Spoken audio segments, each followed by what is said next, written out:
Hello, and welcome back to TECHNOPOVERTY. I'm Henry. And I'm Jacob. And we're living in hell, folks. We're making our way through it. We're bouncing off each other, bounce off you, the chat, as we always do here at TECHNOPOVERTY. We usually take a book related in some way tangentially to the game, talk the two through with y'all, and see where things go. We've been playing Doom Eternal, talking about Paradise Lost. If you've been around on Tuesdays, we're also playing Dante's Inferno, talking about Dante's Inferno. Let's just get right to it. I want to take out some demons today. It's a big demon day. I feel. Also, what up, Kirsten? Yeah. I feel I'm trying to engage with this game in better faith tonight than I have with the previous sessions. I feel like I say that every session. But no, we're powered up. We're in a good spot. That's the prayer. Yeah, we're in the. I feel like I've gotten a lot out on Paradise Lost, so I don't need to reiterate more on Paradise Lost. We're just ready to go. Oh, I did hate that we got to the goop, the jump-free goop. Yeah, the no jump goop. Let's get intimate with the. Ivan Ooze loves to play with it. Oh man, Ivan Ooze, nostalgia. You know what? So I think we're all prone to nostalgia diving. I know I've been on a rant in other streams where I'm like, oh yeah, like I always played superhero games, yada yada, nostalgia. Yeah. I'm not below above nostalgia though. Like just that form of nostalgia didn't take hold of me. And you're mentioning, oh shit. Man. It's like Power Rangers, big part of my life. Yeah, because I want to talk about nostalgia in regards to Power Rangers, but also, there's no crouch in this game, right? No, I don't believe so. And I can't jump right now because of the jump sauce, the no jump sauce. Yeah, and remember how many times this was happening to us in Doom? Oh yeah, absolutely, and how frustrating. You're in the no jump zone, and here's some fireballs. Like, but I can jump. Let me jump. I want to jump. That was our biggest critique of Augur Zenith. Yeah. Otherwise, it was really fun. Honestly, a lot of fun. Oh man, I should really, take you out. I should chainsaw you. I need to set guys on fire because I need that armor. Yeah. Punch them off. There we go. There we go. Now my economy's up. So I don't have chainsaw right now, but I don't have torch right now. Yeah. So let's just kill these dudes, I'm guessing. Yeah, I just kind of rotate between those things depending on. Yeah, bop it. Yeah. I am the bop it slayer. This game you can button spam a lot of ways through it. I think you're right about that. I can see playing aggressively without thought as long as you're keeping the rhythm of okay, chainsaw, okay, fire, okay, grenade. As long as you're going in that basic loop, I can see it working. Yeah, even on an easy round for sure. You're just okay. I'm thinking too much of how many shotgun shells do I have? How many excited? No, that's old Doom. Get that out of my system. Yeah. Purge it from me. I'm no longer that being. Yep. You just chainsaw a demon when you can't do a thing. You're like, oh no, all the things are done. I better go chainsaw. Jacob, when was the last time you saw the Mighty Morphin Power Rangers movie? Oh man. Probably at least 10 years, maybe a little more, maybe 12 years. Oh, that's where I came from. Yeah, man, I feel like it was probably a little bit after college. Do you remember liking it? Yes. I still love the production value of it. The movie is still very silly from what I remembered.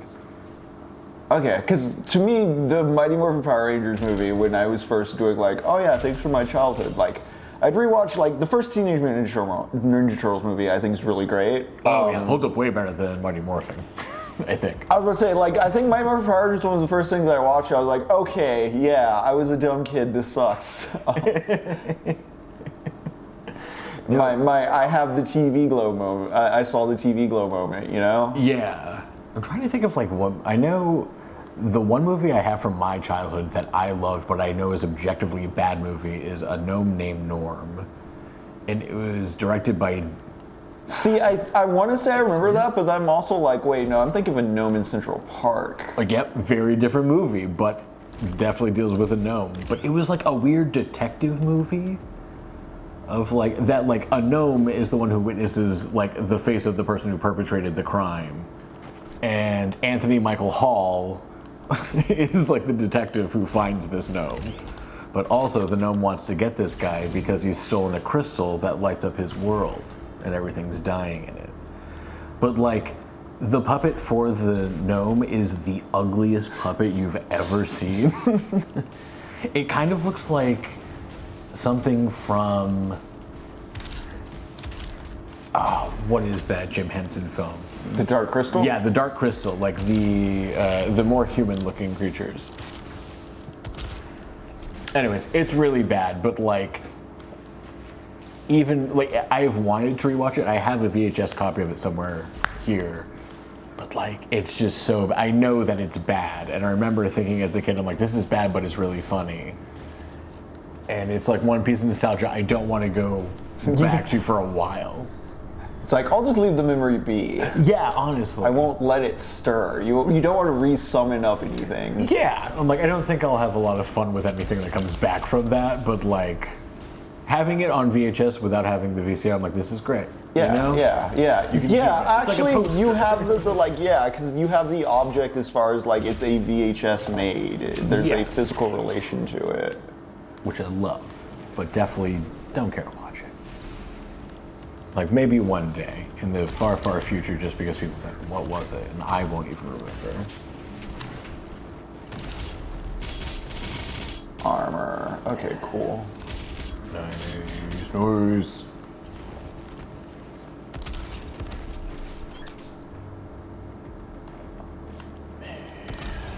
You say, now how big was Mighty Morphin Power Rangers?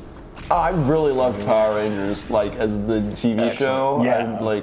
I think because I was a kid, like it's one of the oldest shows I remember watching on TV. Well, like, I don't know, being that young, it's all blurry. Like, was Power Rangers on before Spider-Man? I remember Spider-Man, Batman, Power Rangers being that, like, very block. early, like cartoons. I remembered the face of. Oh man, yeah. Biker Mice from Mars. Also a great. Again, not really gonna go back and summon that up though. Yeah. Like it was fun in its time and place. But like Street Sharks, I love the idea of Street Sharks. Like in my mind's eye. I think what's endearing about Street Sharks, because you again we don't revisit it, is like it does remind you of like the animal mascot fad. You know what I mean? It's like, hey, remember when it was like we had a weird like zany, just like all the Teenage Mutant Ninja Turtles cash and stuff. Oh yeah. Oh damn, L-Man visited a dwarf garden in Salzburg. According to a plaque, they predate gnomes as garden aesthetics. Really? Dwarves. I honestly realizing how much I was just lumping them all in together. Oh yeah, right? There's so many. Like, and they all kind of congeal because, I mean, granted, that's like what corporations are great at doing, but like... The Disneyfication of myth kind of stuff? Yeah. It's like that same guy who wrote like all the theme songs for all those 90s shows. Oh, wow. Oh man, Josh Foreman, that sounds great. I thought I was going to do a shooting segment there. That was just a very long cutscene. All right. Right? There's some times when this game has like a moment where like, I feel like I should have done that. Yeah. Instead of like showing me like, do the thing. But I'm circling around to like this nostalgia stuff and just like letting it sit versus letting it stir, because as we've been talking about Paradise Lost, I'm not going to do like a whole summary this stream. I think that would detract too much from my focus on the game of like up to this point. I'm going to talk about book 6 a lot and book 7 a little, because book 7's real short. But just a refresher, we've been talking a lot about like, I think the big thing I guess I want to just talk about is like Satan as nostalgia, or the Satanism of nostalgia, or the satanic nostalgic. AKA turning into a Harry Potter adult. Yeah, actually, goddamn, dude. No, yes. But like, I got you. Yeah. Something where it's like, which Harry Potter things are very fun for people, I get that. But there is to the point of like, yeah, getting stuck in a cycle. There's a point in book 6 at the end of the whole flashback bit when Adam asks for more stories from Raphael. And Raphael's just like, knowledge is good, but too much knowledge, like you're not like in harmony. Like, you know how we've been talking about like the Milton saw everything as like in harmony, It wasn't like man had to escape his physical form. God made everything, which was like a bit of a different like Christian. There's bigger sex in Christianity because of that kind of stuff. But yeah, it is essentially that. But like it is something I think that is true in like an interesting, more democratic than monarchical sense of what Christianity could be, which is, you know, Milton was anti-monarchs, hated them. We love that about him. But yeah, he tells Adam, like, you know, hey, too much knowledge, you're just kind of wandering insane. And then also, like, in hell, there's like the philosophers, both in Inferno and in Paradise Lost, because Paradise Lost speedruns Inferno. Just that goes with doom scrolling. Talking in circles with like empty philosophy, because when they stop talking, they realize how like alone and like self-hating they are. How much they don't like themselves. Yeah, they're just left with their own internal thoughts. Yeah, it sucks whenever you realize you're your own problem. Yeah, damn, alright, I need to chainsaw things. Like me, talking around in circles while dying, doomed to repeat this cycle of doom. You know, who wants to? But like in the more literal sense, like we've talked about like them being like tulpas, like the poem opens with Beelzebub and Satan re-hyping each other, and like they're first mates. They sleep in bed together. Love that. They gossip in the night about what they didn't like at work. Oh my god. They love the gossip. Dude, what are you doing to me? Okay. Extra life activated. Torch, bomb, Spam it. collect.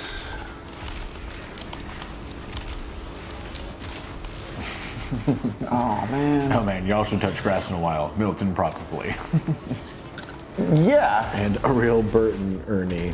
No, that's part of like what you can read into as like the environmentalism side of Milton. Both like earlier in the book, I said when Mammon was building Pandemonium, he describes it as like destroying Mother Earth. But also like Adam and Eve have jobs in his world. They aren't just like naked and innocent and roaming around the garden, dumbfounded by everything. Like they have to like care for the land.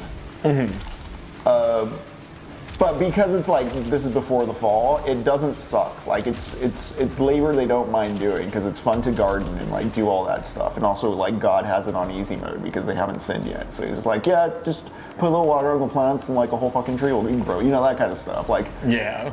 It all works. There's things you got it.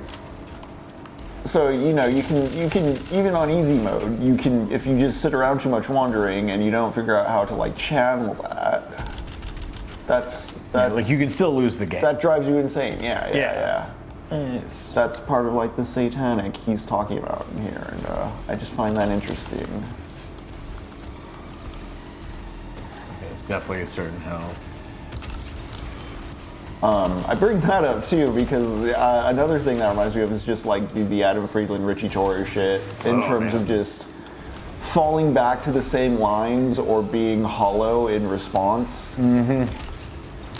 Talk track, my god.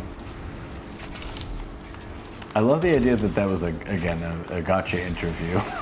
Yeah. Gotcha, you like killing kids. Yeah, you got me. And so we're at book 6, which is one more book, and we're in the middle, and we'll be halfway through the poem. And book 6 is a huge old anime fight. Much like this battle here. I'll talk more about that after this battle, though, because there's some really cool shit that happens in it. Yeah, Josh Foreman. You ever read The Great Divorce? Another great one in the lineage of a traveler through hell, more psychological. I have not. What is? Yeah, I mean, one great title. Might be interested. Yeah.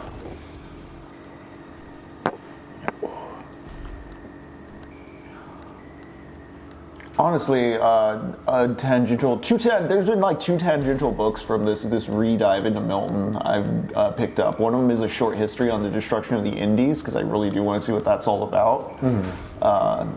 That's the Bartholomew de la... I don't think it's de la Gar's. I have it right in the other room too, damn it. He's the Spanish... missionary who wrote like the history of like, he's like, oh yeah, the conquistadors basically came over here and destroyed everything. He's the one I've been talking about with that, you know, Milton was reading.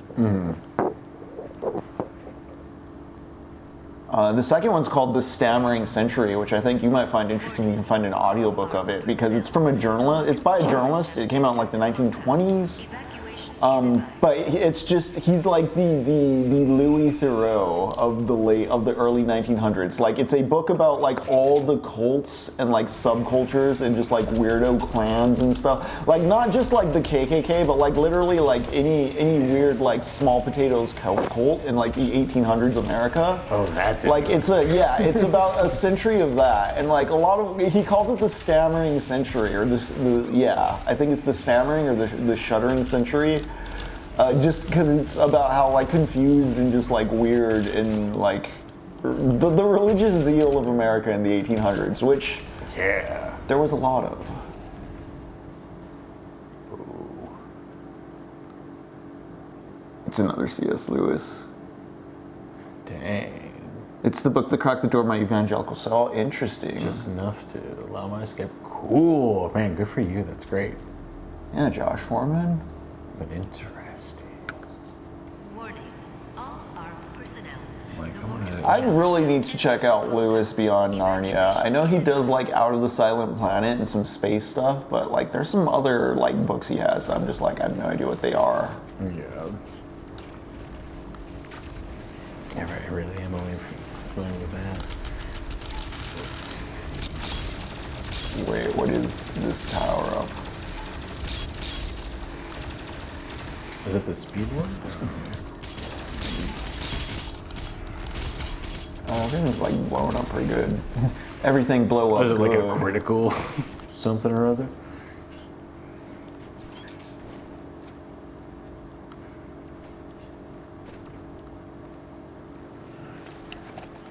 All the C.S. Lewis books?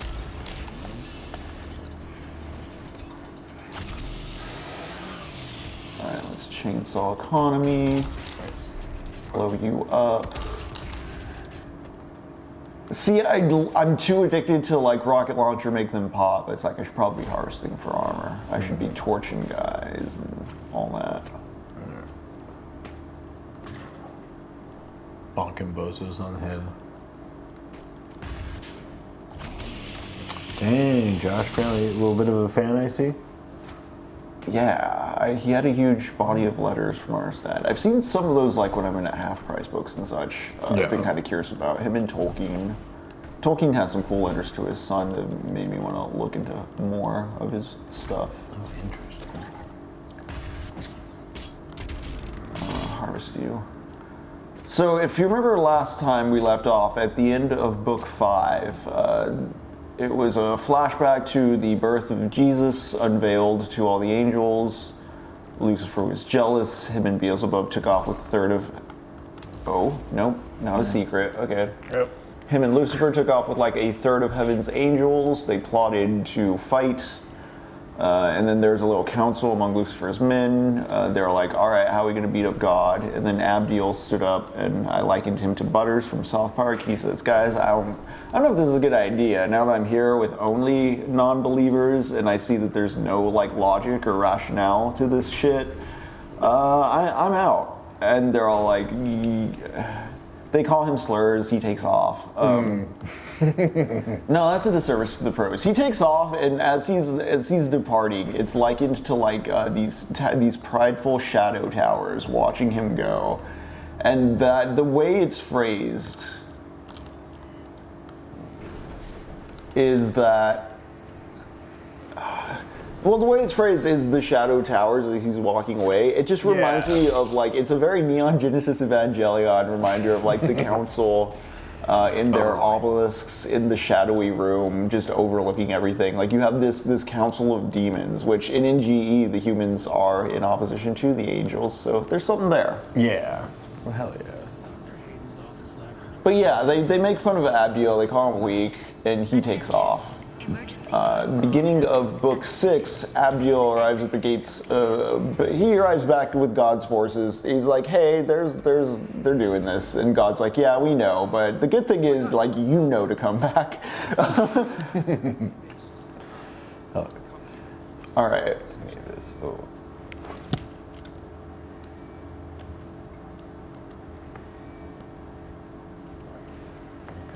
I'm hearing dialogue. Can I just say that it is an honor for me personally to meet you? Oh, there we go. There we go. Okay, so I get a key. They think I'm a super cool guy. Yep. Emergency protocols have been activated. Please Oh, it's happening exit again. the facility now. Interesting. We don't know how to access this main cortex. It's all alien. We couldn't figure it out. We have to There we go. care for the extraction. We were given specific orders. Specific. Damn. Okay, it's the robot from the first game. Got it. Warning. Anyways, oh. Entering main. God says the mouth of Tartarus is now open These assholes. in the book, but that appears to also be happening here in Doom. Yeah. The maw of Tartarus is opened.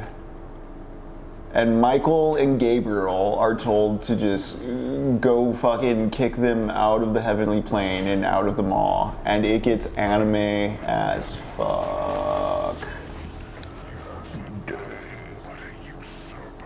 And it appears as what is happening here in Doom. What a great piece of synchronicity. Right. See, if every demon had an entrance like this instead of a like. Wop, wop, wop. The Marauder is a defensive powerhouse. Yeah, he's a pain in the ass. Okay. Keep him at mid-range, counters attacks with his eyes flash green. What? Yeah. The timing that has to take place. And the bop Otherwise, it, he blocks your shot. Okay. he's gonna. This is such a bop it.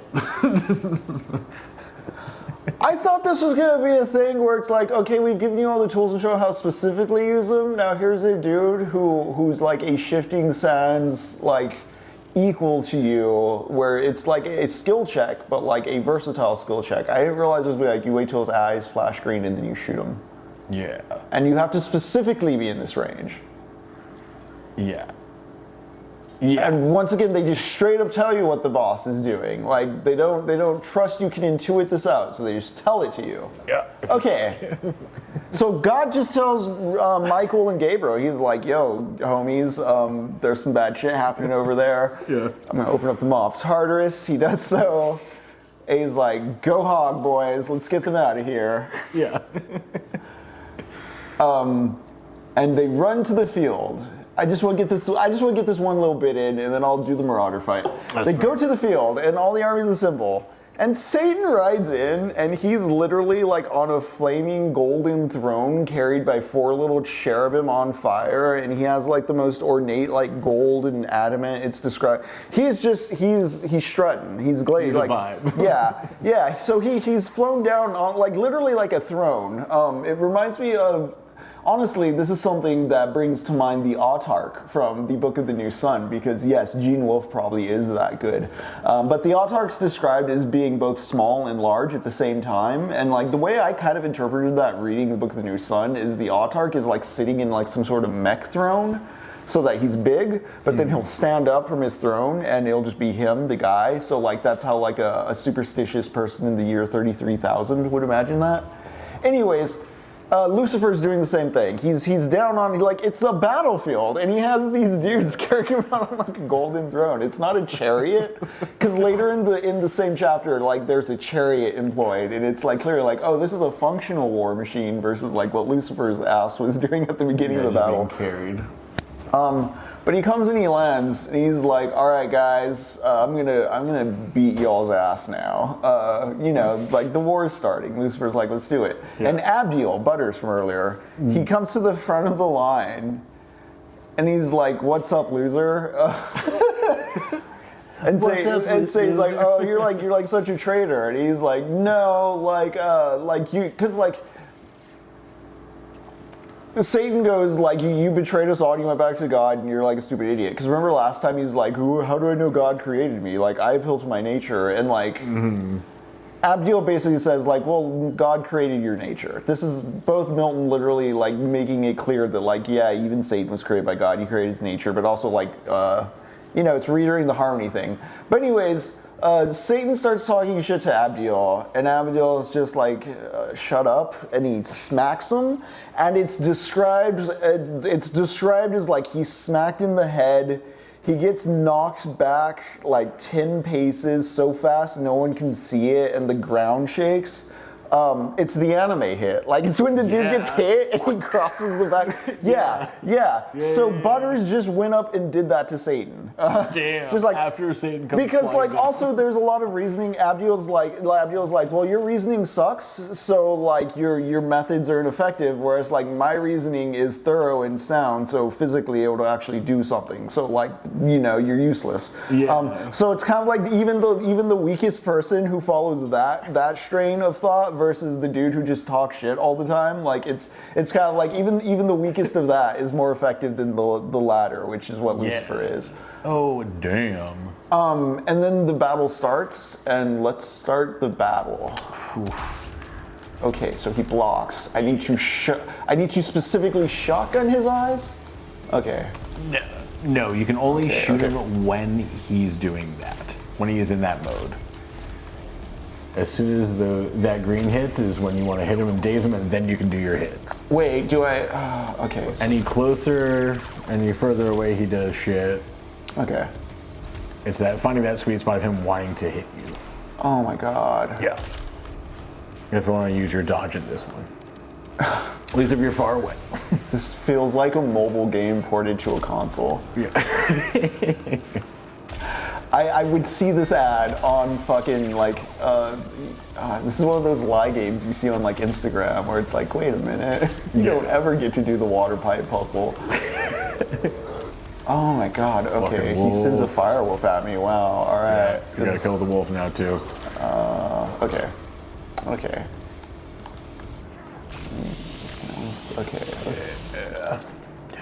Let us be reasonable.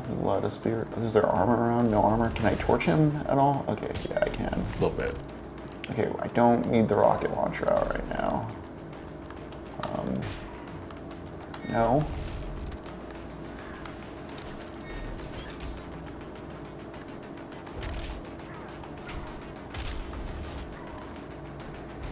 Sir, please stop. Okay, circle strafe him. Okay, I need to actually shoot him. Yeah. So use the shotgun and then, if you can, once you daze him. Quick swap back to a bigger weapon. Well, that or throw, use the grenade from the shotgun. Your alt fire. That you at least get 2 hits. Okay. Good call. Good call. There's tactics. Ooh. Yeah. There are a couple of challenges where all he does is they send like 3 of them at you. It's the most frustrating thing to be so close to the end of something and then have like 2 of them. I'm out of ammo. Okay. Oh, now there's a wolf. Oh. Yeah, that wolf says son of a bitch. That's so new metal.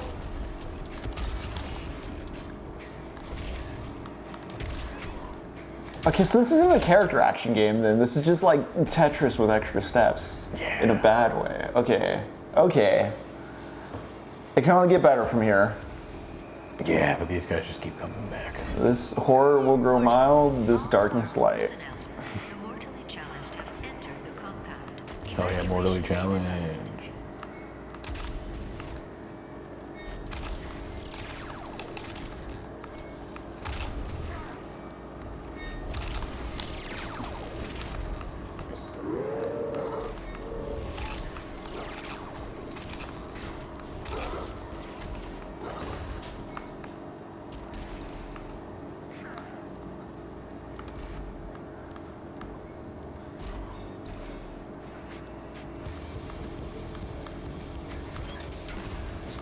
Oh, the dog's still alive. Got it. Yeah.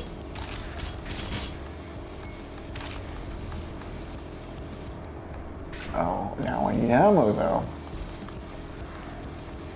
Okay. Give us the ammo.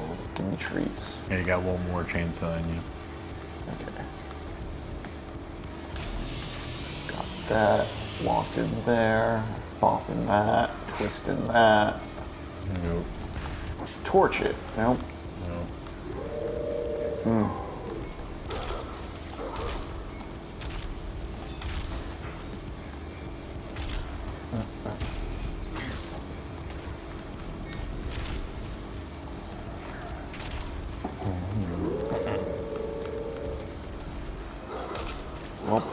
2. Good. No? Okay.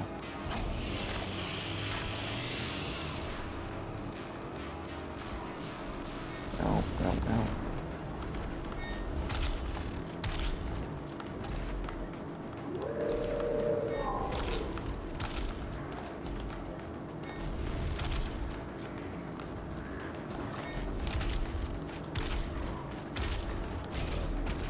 Nice.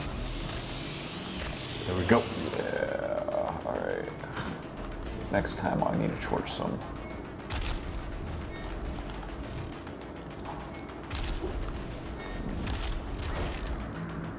Nice. No? Okay.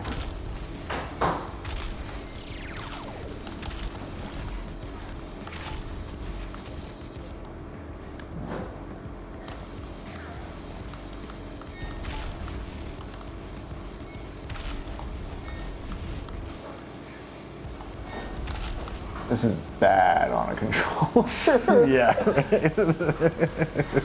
Oh, this would be much easier on a PC. Now that you're saying, right? I've never Yeah, considered that. yeah. It would absolutely be much easier on the PC. You give me sustenance. Alright.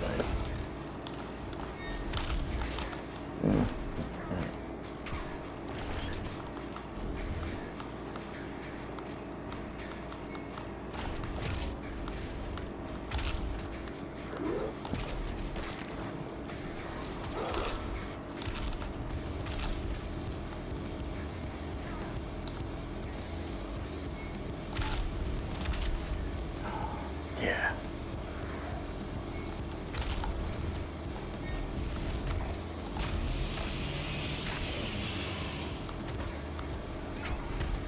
Oh my god, what?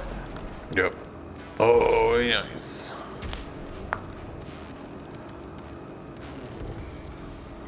Alright, so it's not a high stakes chess game, it's just, it's just whack-a-mole. Got it, got it. You just gotta do the thing. Bought. Be here, do that.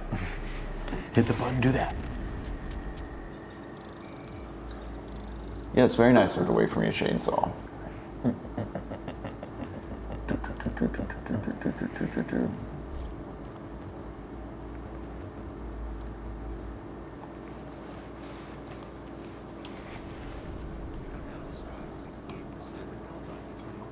Nice. Nice. I didn't know that's what was happening, but nice. Okay.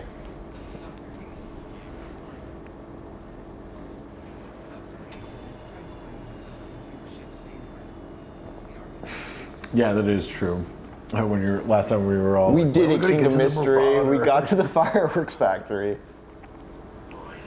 Happened. Also, what up, King? Now, after Abdiel smacks Satan and all hell breaks loose and everybody starts fighting, it's very cool. There's a lot of real cool prose about just like angels and demons fighting, and there's a part where like, I believe Milton uses the phrase like, events of eternal fame happened and they were infinite, but angels don't brag, and you don't want to give fame to demons, so let's not talk about that. It's really, it's pretty fucking great the way he says that. Oh, what up, D Hamels Mammal? Curry thing sounds delicious. All I right. made enough for the rest of the class. Sorry if you didn't, though. I get it. Gotta get the BFG next. I think, let me find the specific line for you, Josh. It's pretty great. Here, Rome, if you want to spend my canisters and dig around the hub, I'm just gonna do some quick notes. I'm not gonna I'll start the next level in a moment. I'm not even gonna cover all book 6 right now. I'm just gonna give some quick notes on this opening bit where the battle begins. Well, we should first stop again. Classic Doom. Yeah, I'm for it. I think given my reaction to the Marauder, with me even being like, I'm gonna give this game more faith than ever tonight. I trust your judgment. So surely there's no like, I don't think you can screw up anything as far as upgrading. You know what I mean? Like, Oh yeah, there's nothing that's like, oh no, you accidentally did the bad thing. yeah, nah. Jacob is beating this game. He has the insight. Pants of the Slayer. Hell yeah. The seditious angel is what Satan calls Abdiel, which is extremely funny. Here's something interesting. This is exactly why I want to get to my notes, because I've just rolled back through this. But line 183, this is on book 6, when Abdiel first comes down to Lucifer on the battlefield before he gives him the anime smack, he tells him to go reign in hell, like as an insult. He's like, dude, like just like your reason's stupid. You're not going to physically win this. Go reign in hell. So I don't know. That to me is another point towards my idea of this kind of like tulpa formed from the void of remembered parts stitched together in terms of just like, I don't know, the satanic isn't even original. It's a corporation stealing a slogan or a licensed character or a patent from someone and making it their own in a way.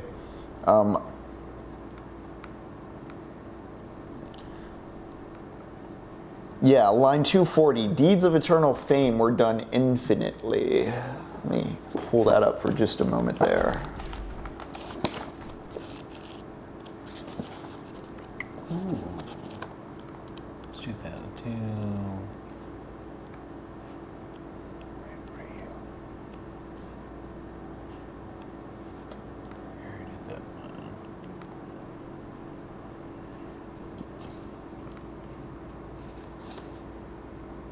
Let's do coins, actually.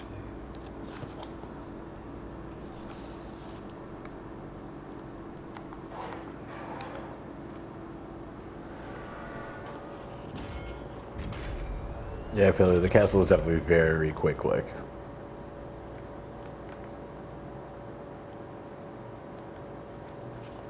Here it is.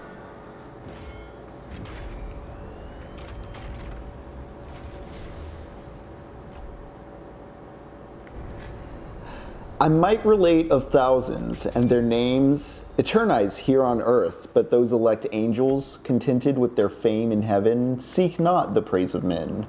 The other sort, it might though wondrous and in acts of war, nor of renown less eager, yet by doom counselled from heaven in sacred memory, nameless in dark oblivion, let them dwell. For strength from truth divided from just, laudable, not merits, but dispraise, and ignominy, yet to glory aspires, vainglorious, and through infamy seeks fame. Therefore eternal silence be their doom.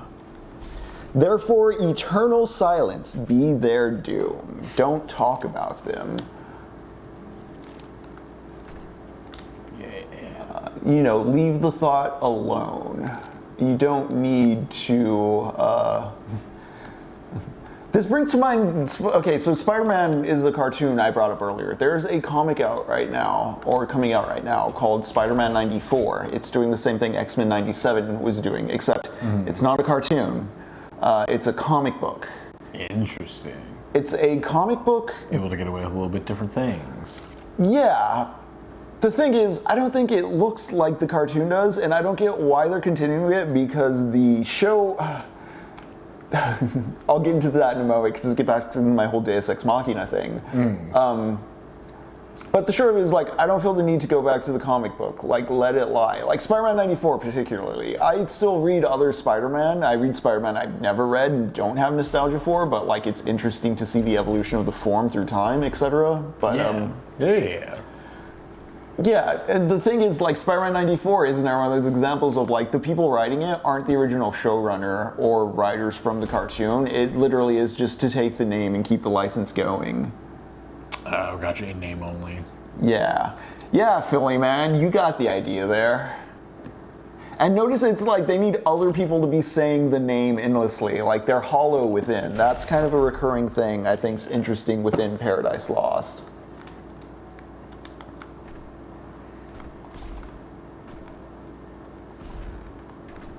Oh, also I just find it an interesting note that like there's so many parts of this poem. I don't mean these are bad parts. They're actually some of the most fun, poetic, kind of like trippy acid lyrics of the thing. Every now and then, like Milton has to explain just like the physics of the cosmos, like why angels can eat at the table with Adam and Eve. He explains that there is like a fountain in heaven that just darkness and light are flowing from, and kind of like a twirl. And like because of that, that's why there's something that looks like day and something that looks like night in heaven. Because plot twist, or spoilers for the rest of this book, this battle's going to take 3 days, and so he needed to justify like, wait, how does why is there a night and day in heaven? Like there's no don't they have there's no sun? What? Yeah, so what do we? Keep in mind in the previous book too, when Lucifer left with his forces, it was at night, even though that was futile because like God just saw them left anyways.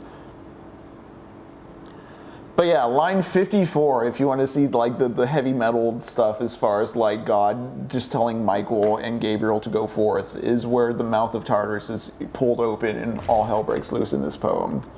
I think it's interesting because I also think this is the first book and the first time Milton refers to Satan as the apostate, which I just find a really powerful use of that word, apostate, like literally apart from. It's when he unveils himself on the battlefield in all his gaudy gear. Again, it reminds me of Book of the New Sun with the Autarch. Philly man, angels eat food. They just digest it in a different way than people. Another cool one is later. I'll just wait until it actually happens in the battle because I don't want to spoil the plot by doing the mechanics first. We're not Doom Eternal here. I'm not telling you how to beat a boss. You gotta intuit it. Just the opposite of Dark Souls, you know? Yeah.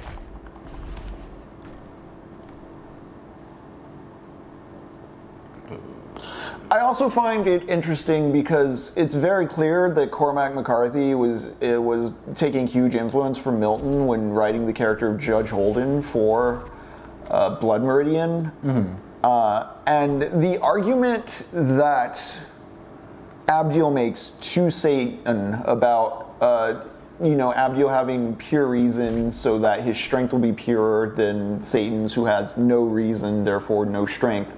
It is leaning into might makes right territory as far as like justifying the stronger man is working through the will of God. And that is something that Judge Holden in Blood Meridian integrates into his very famous war is God monologue near the end of the book. In a lot of ways, you can read Judge Holden as maybe Satan waking up on Earth after Paradise Lost, just hungover, not sure who he is.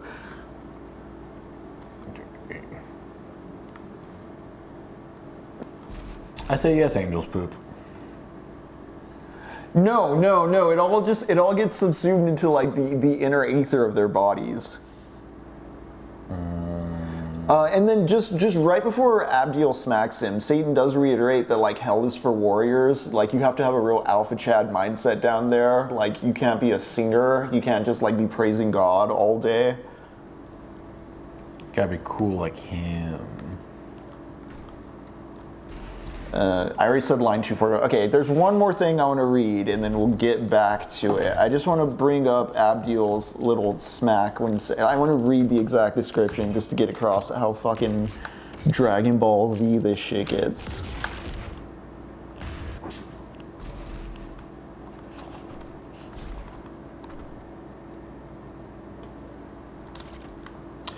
So saying, a noble stoke he lifted high, which hung not but so swift with tempest fell on the proud crest of Satan, that no sight nor motion swift of thought, lest could his shield such ruin intercept.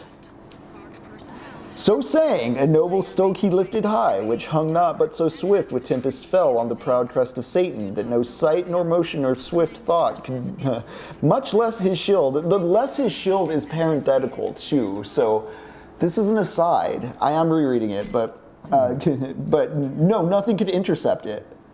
10 paces huge, he back recoiled, the 10th on bended knee. 10 paces huge, he back recoiled, the 10th on bended knee. His massy spear upstayed, as if on earth winds underground or waters forcing way sidelong had pushed a mountain from his seat, half sunk with all its pines. Like pushing a mountain back. Dang.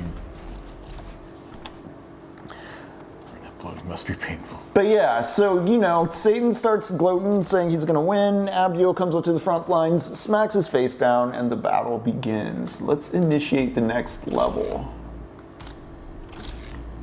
Whoa.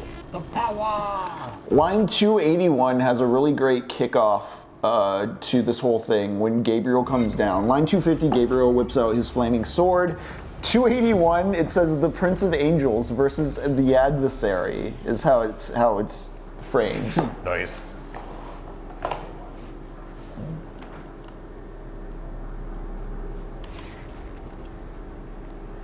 No can defend.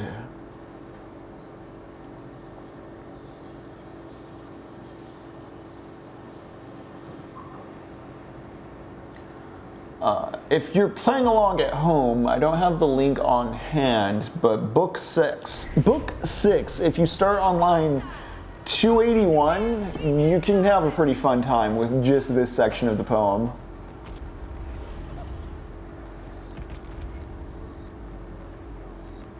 All right. What are we doing here?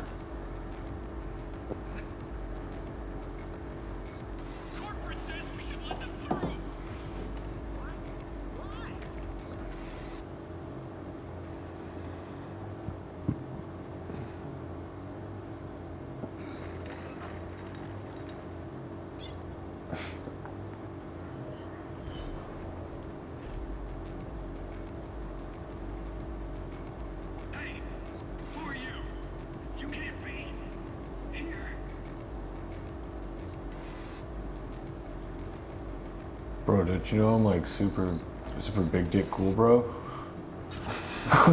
Like, Buddy, I am the war. yeah, like the BFG. Okay. BFG 10,000 is firing. Shooting a hole in Mars. I'm scared, Jacob. Hell yeah, you should be. No, I'm scared, like, I feel like this game's gonna feel both long and short. I think I'm worried, we're gonna get to the climax of the gameplay where it's like, okay, this is cool, and it's sort of like, okay, you get to do 2 levels like that. Yeah. Oh, Like, yeah. you know, Yeah.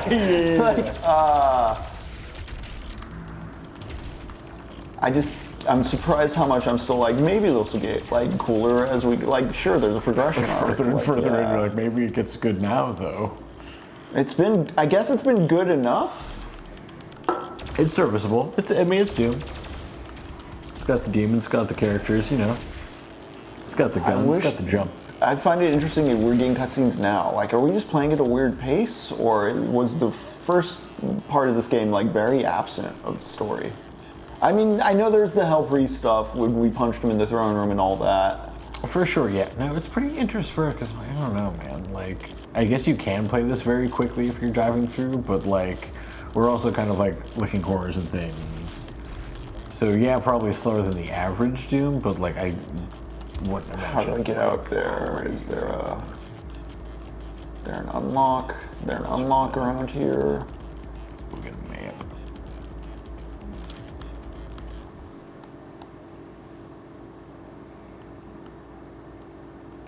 Oh, okay. Go back this way. Smart thinking. Yeah, game mystery. The plot is pretty backloaded.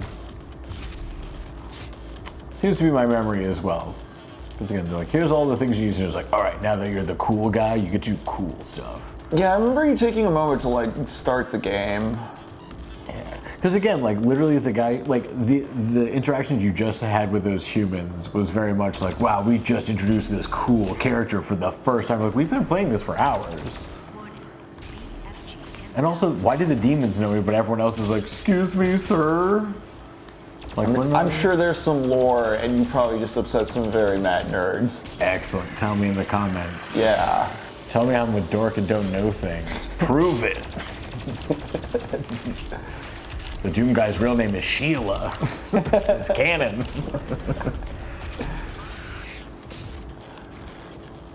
Hell yeah. Okay, cool. Cool. I do like this setting though.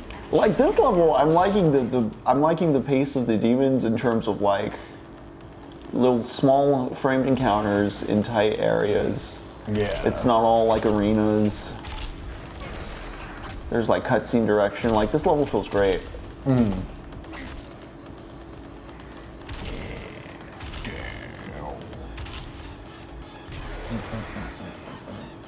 So when Michael whips out his fire sword and just starts wailing on demons left and right in this war, it reminds me of Strider from Lord of the Rings, the book specifically, because that sword lights on fire in the books. That's kind of cool. And it doesn't do that in the movies. That's not that cool. Although Fellowship of the Ring is my favorite of the movies. I think I agree with you on that one. It's the most focused, it's also like closest to the source, and also like, I know you don't want to compare the movies to the books, that's a losing thing. I feel the extended cuts of those later two movies are too long, but also there's just so much actual like cooler stuff that happens in the books that I can't help but be like, oh no, I do prefer the books in a really bad way. Yeah, which is fair, because I mean the book, there's a lot in the books. Yeah. I didn't really know much about I had a friend, one of my best friends growing up, loved Lord of the Rings, but I never really read it. I read The Fellowship after. I think I read that in high school, maybe. So like, it took me a while to get through. I was like, this is not my pace of book, but I did like it. I liked the movie. It was all right, but like, there were a lot of things going on. They had to cut the sword fire budget so they can animate all the ghosts. Yeah. Yeah. Yeah, Fellowship does stand on its own, that is true. Do you need to resolve a cliffhanger was the thing I was going to talk about with Spider-Man 94. Let's go into that now, because we talked about Deus Ex Machina a few times, and this Homeric device that Milton used at the end of, I believe it was book 4. You know, a sign from God telling you you're doing the wrong thing. Speed boost, what do I want here?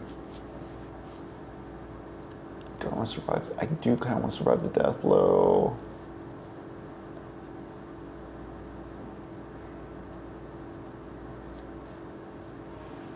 Decreasing recharge time is nice too. That we can go back to shit. Yeah, I feel like I have some suit coins that I haven't used either, but I haven't really looked too much into these. Right, yeah, see if there's any way that you want to change up how your characters. So as I talked about at the end of the Odyssey and the example here, the Deus Ex Machina stuff and kind of like the classical epic, it's like, okay, God gives you a sign, what do you act on? Okay, what are we acting on right now? Stronger, I got 3 points, no.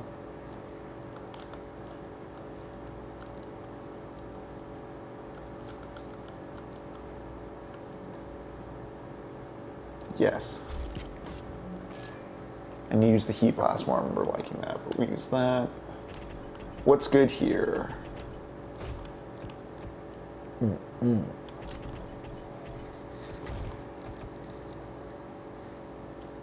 Yes. Nice. Cool. I'm low on ammo. Which direction am I going? This way. Oriented and directed. But quite literally in the Spider-Man cartoon, it ends with Madam Web being like, let's go find your wife. And they whisked off into a magic portal. Literally into the Spider-Man. an interdimensional magic lady is like, all right, we're gonna go resolve everything. Let's go. And you know they are. Like, it's the end of the show. Like, you don't need to literally see them like land in whatever altered dimension, find Mary Jane, and then Peter and them reunite and they're happy. It's like, okay, yeah, Madam, like, we know what's gonna happen. Spider-Man at the end of the animated series, do you remember how it ends? Did you ever see the ending? Man, years ago, but not. It's where he meets Stan Lee. Oh, yeah, no, I do not remember that at all. Okay. Feel free to spoil. It's been, what? He meets Stan Lee. Like, he literally, like, saves all the multiverse stuff. And then he meets Stan Lee, and there's like, wow, Spider-Man, you're awesome. And, like, you've done all these things in your life, and you're such an inspiration, yada, yada. It's like, Peter Parker, you saved all of existence by being Spider-Man. And like, there's like, it's not a cliffhanger, but like the whole thing is like Mary Jane went through like a portal earlier in the series, and she's just like floating out there somewhere. And he's doing this to get back to her. And again, like at the end of it, Madam Web just says like, we're gonna go find her now. Like, let's go. And they ride off into the sunset. Plot clearly going to resolve. Yeah, in case you were worried, folks, it's gonna be okay. And I bring it up because like part of like the marketing for Spider-Man 94 is like, oh, brings closure, and it's like not like you don't need like closure, like you don't need every mechanical answer in a story to be there, you know? Yeah. So bringing up that Fellowship works on its own, I agree. Like it sets up the party and it gives you an idea of what they're facing, but then also it's like how things fall apart.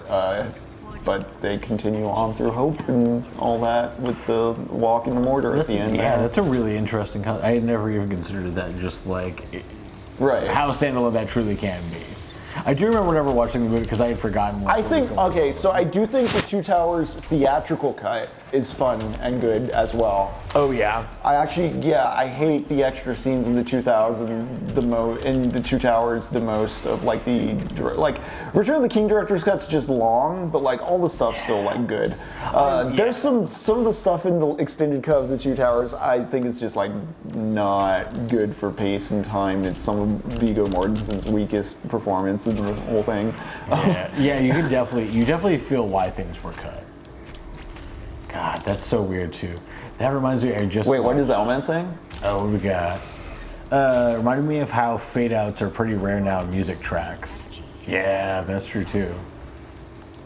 And Josh Foreman, to me, the more epic in scale fantasy gets, the less I like it.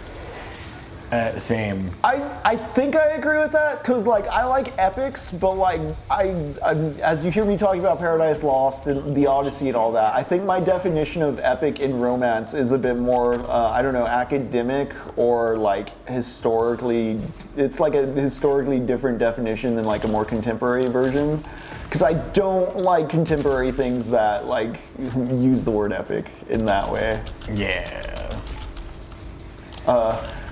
Didn't we make this joke about the Doom of the Dark Ages because like we were getting advertisements that are like the conclusion to the epic story of the Doomslayer, and I was just like, I don't care for like the cinematic epic like story of the Doomslayer in a Doom game. Dude, the producer are always taking away the wrong lessons from everything. Right. Everything is this universe of like. Also, everything is a trilogy is the thing I think that ruins like. I'm one of the only people who still enjoys Indiana Jones, like all of the movies. I do not care about it. I love all of them with no distinction. I think they're all really fun and they're all adventures. But everyone's like, but it's the trilogy. It's supposed to be a beginning, but 1, 2, 3, it's a sequence. It's like, no. Oh, Kingdom Mystery, what do you mean by which bits? Yeah, which bits? Oh, the battles and stuff? Oh, yeah. Oh, man, the point of the fade out is to give the impression of Ad infinitum, the beat goes on, even though the CD only has so much space for it. That's kind of fun. Yeah, it's again just like great art. I mean, it's like understanding music or editing or just how the brain processes and makes narrative out of feelings. Yeah, feelings, sounds, doing all that stuff. Cool. I do like the way the pain elementals look, although. Yeah. I'm also kind of surprised I haven't seen as many Lost Souls as I was expecting outside of like challenges. Okay, Mystery. he meant what are the extended bits in Two Towers. There's a lot of stuff. The thing I'm specifically thinking of is like some of the extra stuff in the forest, right when they find Gandalf the White, where he's like, "You still speak in riddles," in like a really weird way. Man, I'm trying to remember what else, because I remember for a while there was a time where I watched the theatrical one and then I saw the extended one, like literally like maybe a week apart. And so I had some more specific complaints, criticisms, comparisons than that. But that "you still speak in riddles" line, I don't know, that gets me. Really sticks with you no matter what. Yeah, a good fit. It's great. Got these boys. Oh hey, all right, This boy. all right. I'm prepared for this cheeseburger. It's just you? Okay. Hell yeah, BFG. All right. I'm gonna torch you boys. I'm gonna chainsaw.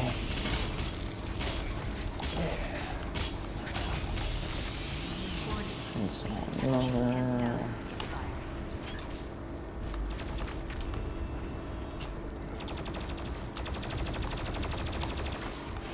Oh. Warning, BFG 10,000 is fired.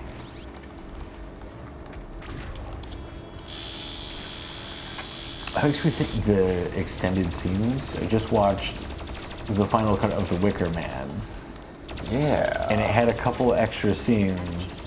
And I guess I've only ever seen the theatrical. I've only seen the theatrical, yeah. So, and you know, with this one they had to use like a interpolated, like 35 millimeter negative, so not the original.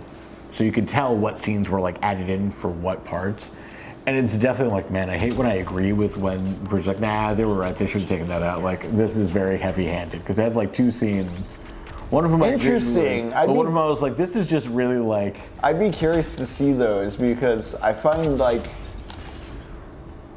I don't find The Wicker Man like heavy-handed. That's part of what's interesting about it, because like you hear the premise on The Wicker Man, Yeah. It more and of it like, feels like you're like it feels like quote unquote unbelievable, but then you watch and you're like, oh no, this makes sense. Like I get why it's like. I didn't really understand Yeah. why The Wicker Man, like as a premise, was interesting or cool until I actually watched the movie, and I was kind of like reluctant to get there when I first. And then I saw it and I was like, oh, that was actually like really interesting. it's got a lot of fun things with it. But it definitely, I guess it like, there's a lot of I think explaining, like the scenes that were cut were just like a lot of dialogue that was just like, well, you can understand what's going on. Yeah. Like I can surmise like what is happening here, but for people who don't get it, I can see them be like, well, this is great. Ooh, Like it kind of added to the lore of the little cult on the island, but it certainly didn't. See, yeah, and I don't really care about the cult. See, that's the thing I like about the movie, and I'm kind of curious if it ruins it for me, because my takeaway in part is like the dude's. Spoilers for The Wicker Man, because it's an old movie. Yeah, the 50th anniversary. In case you haven't seen it. But Warning, BFG 10,000 is fired. But the way he's a virgin, like that plot twist, it sounds really silly and outlandish. And I know when they remade it, they were like, "Oh, we can't have that. We have to modernize." But like it works so well to kind of literalize something that's a problem with him before we even know he's a virgin. Is that like he's very like incurious. He's not a good detective. He's a cop. yes. But he goes there on his own. He's like, I'm gonna go do this. Yeah, like the virginity is reflective of his unwillingness to like really entertain the world. You know what I mean? He's very locked within his perspective.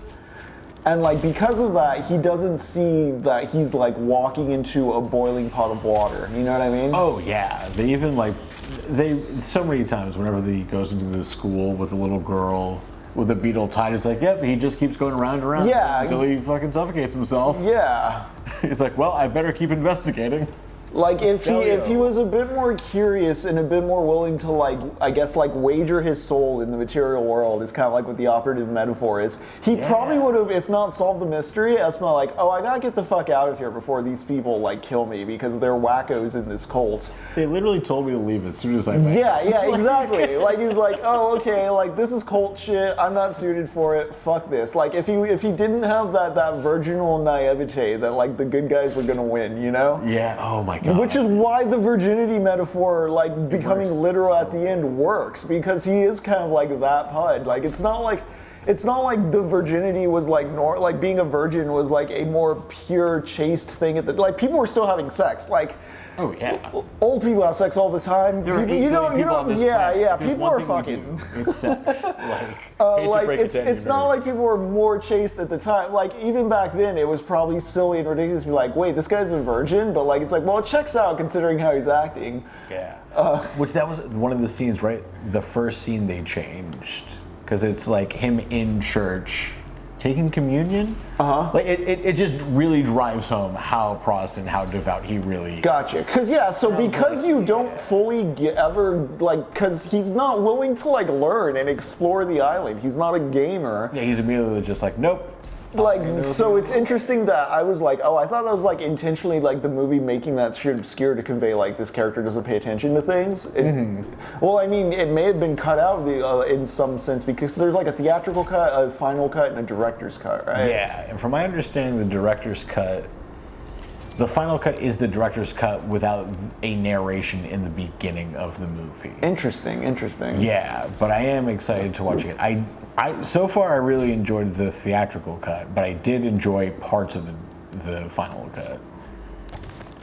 It was one of those things like whenever we saw the director's cut of Midsummer, and like I completely agreed. I was like, yes, they absolutely should kept those scenes out, and that was the right decision for pacing, and also because it was just like reiterating the same point right after the scene before it. So And it didn't. just like Lord of the Rings, Christopher Lee's in it. Yes, we love the Christopher Lee. Our favorite metal vocalist, actor, wizard, assassin, friend of Magneto. like James Bond inspiration. James Bond villain. Yeah. He not only inspired James Bond, he got to try to kill James Bond. How cool is that? And one of, I think, is an underrated, it's probably like adequately. I like The Man with the Golden Gun. It's adequately rated, probably. Yeah, I think it's. I don't need to get into the whole who ranks what Bond movies where. I like Man with the Golden Gun. There's no ranking of movies for me. I mean, I say like. I will put Live and Let Die on a bottom tier, on a lower tier though. I think there's some weird racist stuff in that movie, even though its title track is a banger. Despite this banging title track, there may be racism. You're telling me these British people are gonna make a movie about Bond going into the American South and like be like wait a sec. And yeah, surely they'll get it right. Sex is cool, but have you tried investigating a spooky cult on an island? I have not. I have not. I mean, you don't want to. When people tell you to leave, you should leave.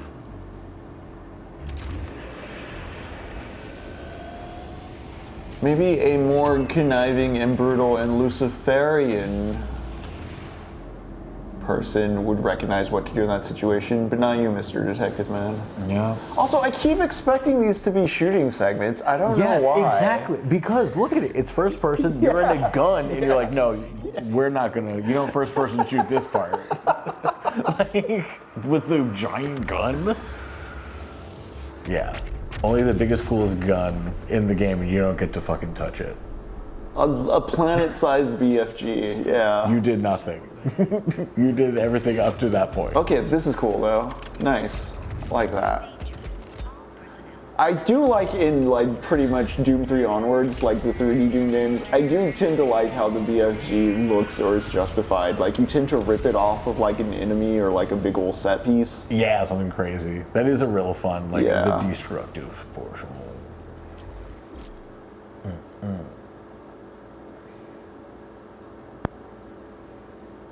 Okay, so it's the BFG. Got it. Got it. The emergency exit should take you directly to the Mars surface facility. When do I fight a cyber demon? I liked them in that one challenge. Oh. I should just grenade.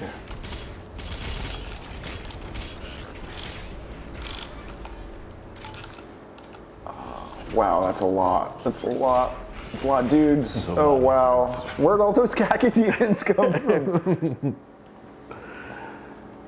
Alright, we got this. At the Mars core.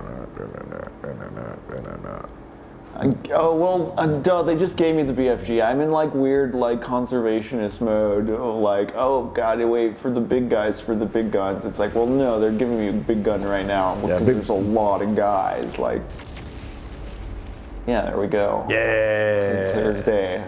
Come on, Henry, talk to the game. Listen to it. Listen to it. No, I get the syntax it's throwing at me. I just don't think I don't think the sentences are meaningful. Yeah, sometimes they're not. Yeah. Okay, cool. This is cool. Yeah, Holy shit. very Dead Space 3. Hell yeah. I was expecting the gravity to be weird for some reason, but it's not. Yeah, I think. Well, because I'm in space is the reason, but I mean. Yeah, but like you're something. I want this fictional hell game to have consistent physics. Yeah. Well, you're asking. They didn't. They didn't see. Unlike John Milton, instead of weaving the lore into the story itself, to where you're just like, well, that's cool. I didn't need to know how angels digested things, but now I do. This game's like, go look at the Wikipedia page. not this online. index The one card. like, yeah, it's in the menu here, but it's like, yeah, look at the menu. Look at the sub menu. Yeah, pause the game. Everyone loves sub menus. Yeah, you bought a first-person shooter to look at text. I mean, I do like the immersive ones. They can. I mean, I'm a fan of walking simulators. Mm-hmm. They can be cool. I have a great time with walking simulators. Hate those guys. Silent Hill 2 is a walking simulator. What's that? Silent Hill 2 is a walking simulator. I will not be taking any more questions at this time. Man, we really smacked a hole in Mars there. Truly did. And now you're just like holding that gun on your hand. Yeah. Like, yeah. So there's deeds of eternal fame done infinitely as these angels and demons battled out in hell. And eventually things come to a head, and Michael whips out his flaming sword, and Satan's like, I'm here to fight you, and they look at each other. I gotta find the superpower cross thing that's somewhere around here. Oh, okay. Also, back to the BFG, why not? Right, show those as. But they stare each other down, and then Michael and Satan draw blades and go at each other.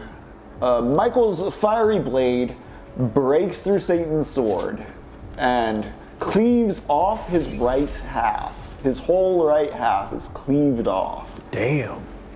Satan has to retreat. He can't take it. Can't take it. It is the first time he feels pain ever. Oh, what it's noted as. Yeah, when he is struck with the sword. And you feel it. Like the way it is phrased and framed, it's just like, ouch, damn. Yeah, this for someone having never experienced pain and being so full of it themselves. reminds me of the Naked Gun, honestly, the new one. I was just about to say. Very minor spoilers, if any at all, for the Naked Gun 2025, which is quite funny. Definitely check it out when you get the chance. It was real good. Yeah. There's a moment where he hits the villain, and the villain's just like, owie! that really hurt. A built-up action immediately stopped. Yeah. It's so good, because absolutely, it hurts. Pain hurts, and some people are not made for that. Yeah, cloven half, cloven hoof. What did they mean by this? What happened? Oh, is that Barney? Oh my goodness, the pup is back. The pup is back. I'm so sorry, audience. So sorry about that. And so injured, Satan and his men fall back. Night is falling. They're able to use the darkness to retreat successfully. That is the end of day one. Now it's described at the end of day one that everyone on on God's side in heaven, all the angels get to rest. They're fortress, they're vigilant, but like they're able to take some time to sleep in shifts and all that. The demons are not sleeping. They're not resting. They're not getting their sleep. They're not staying hydrated. They're worried because they're getting their asses kicked out there. Fucking Michael has a fiery sword that he's like just knocking people in half with and stuff. Satan heals. They give him some time and he heals. And Milton goes into a bit of description of how angels are made of a substance that's just like it's all like a big spongy thing. Like you cut off a bit of them and it grows back, but but like there's no nervous system, there's no like skeleton. It's all like cosmic goo. They're like kind of clay-like. This also posits that like, this battle can go on like for decades. Long time. Burning. If we just keep going back and forth like this, like how do we win? The demons are scared because like Butters just like smacked the shit out of Satan on the first day, and then a dude with a fire sword showed up and just started, whacking people left and right. Like deeds of eternal fame are happening infinitely. Milton really into angel anatomy. Yeah, King of Mystery. And it's not, deeds of eternal fame are not happening on Doom Eternal right now. I'll tell you that. The Mars Core. Yeah, Milton really is into angel anatomy.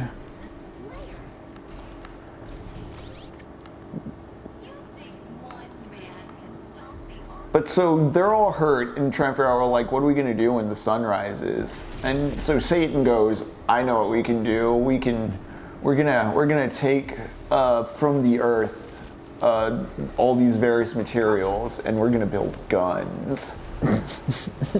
He goes out and he pulls the elements from the ground and he shows them all.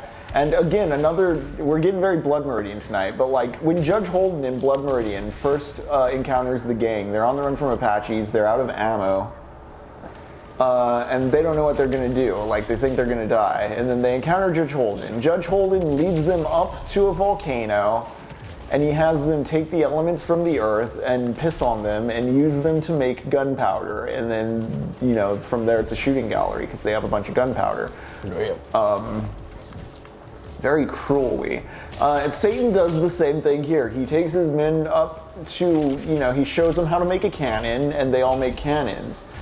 And so the morning comes, and he starts bombarding the angels with cannons. And while he's doing this, he's talking mad there's the totem. shit. To your right. What? The totem to your right. You gotta destroy that thing. They're all superpowered. The skull thing. Okay, I've been totally checked on. I was like, I just got kill guys, but that's why they're glowing red, huh? Yeah. Me clearly paying attention to the visual language of the game, haha. I was like, I don't know where it is, but I know there's one around here. Yeah, guffed. Yeah. It was near that other portal. I don't know if it changes each time, but no, it looks like it's still there. All right, there. Okay. Yeah. Now you got a fair fight. I guess I just don't pay attention to the objectives as I'm rambling, but I'm. Right? I don't know. I'm trying to know enemy placement on screen. I've been desensitized to the actual numbers on the HUD. Like, yes, there's.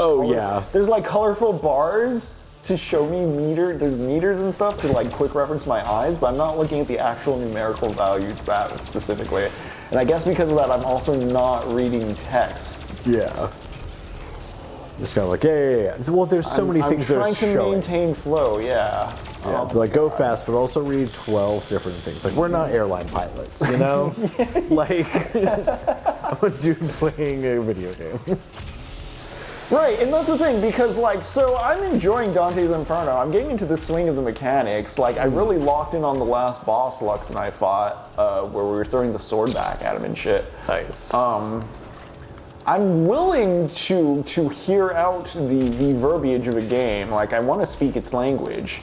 It's just that, again, with this, I don't feel the language is like ultimately saying anything besides like, it's like I'm learning another language to read corporate ad copy. Like, you learn another language to read the back of the box, and the back of the box says not recommended for children under 18. Like, oh, okay.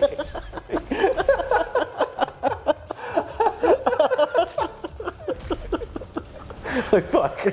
Like, I'm not gonna talk to anyone else with this language skill. I'm just gonna know. Just like, this. okay, not for kids 18 and under, right? Got it. Gotcha. Now I know that. Yeah. That's great. Okay, cool. What's that, buddy? Is that someone with snacks? Don't forget to drink your Ovaltine, you know? Snacks? Gotta have the Ovaltine. Oh, nice. That was a new one. Grenade. I hate plasma shield, but you give me goods. Cool. Oh, cookies. Actually. Pop. Not for us, Barney. Off-screen Grenade. personality. The mysterious off-screen world. Yeah. Just out of frame. And so I mentioned the other day when we were talking about book 5 that Lucifer talks kind of ambiguously. He's like a dude who talks shit online, where he's like speaking a lot like double entendre, where he's just like, oh, we'll find a great banquet for our king, when he's talking about like plotting against Jesus, who's supposed to be their new king. Just real snide remarks. There's a specific phrasing of it Milton uses. I'll look up when we have downtime. This is not downtime, I'm still fighting. Yeah. But so when like the cannons are firing, he's like, oh, don't you hear like our treaty? This is our like it's his orchestra, his symphony. He's like, this is our greeting. Why don't you come out to do diplomacy with us? You know, he's being a snarky little bitch. Get that buff total. And as he's doing this, I find it interesting because you remember what I said about Belial in previous streams, that he didn't fall. Oh yeah. Kill the thing first. Step total. On the second day, after Satan's gone and dug up, like, gone on an adventure, like showing his men how to build cannons and all this, we know at this point in the continuity, the mouth of Tartarus is open. God opened that so that they could be thrown away. It is at this point that Belial shows up in the war with Satan and his cannoneers, and just the horrific and infinite violence rendered by all those guns. There's also like a cool passage where it talks about how, like, because of what Satan's doing up here, it's why, like, in the fabric of the cosmos, like, devilish men will find ways to make weapons of war and shit. Oh, interesting. Yeah. This is like, again, there's a lot of like cosmological ideology throughout the poem to like reconcile why, like, if God exists, why do I have free will? Like, why do bad things happen? Is he not like both omnipotent and omnipresent, or like, what's the deal? Yeah, what's his Why were all these conundrums? And it's like, well, there's demons. it's the answer. There's demons. Like, Yeah, there's demons. Fuck, that's so, God, it's like talking to my dad. yeah, there's demons. There's demons. Ah, no. That's where all the problems lie, in the demons. As long like. And it's hard to say that there aren't demons given the current. It's just the fucking evangelicals want to make that into queer people and like scapegoat trans people and shit, and that's just not fucking right, guys. They just want to murder. They've got this Yeah, bloodlust dude. that cannot be satiated. Don't try to satiate or rationalize your want for murder as like divinely like rectified. That's Moloch talking. Yeah. Remember Moloch? He's the dude who will tell the chickens for KFC joke 5,000 times because he just needs an excuse for violence. Yeah, he just really needs to. I should get back to BFG territory. Yeah. Yeah. Hell we yeah. go. Nice. Like, I don't fuck with that. The conservatives do love Moloch. Yeah, this is also great because, like, through Paradise Lost and kind of like the general understanding it gives you of like Moloch and Mammon in particular, Go read Hell by Allen Ginsberg, because, you know, he brings up those entities a lot in that poem, and it's like a pivotal work of beat poetry. Not that long either. I won't be reading it on air. There are words you can't say in it. Damn. And not in a way you can get around like Any of the naked cool lunch. words? Oh, all the cool words. Fuck. I love the cool words we can't say on stuff. Like greatest minds of our generation.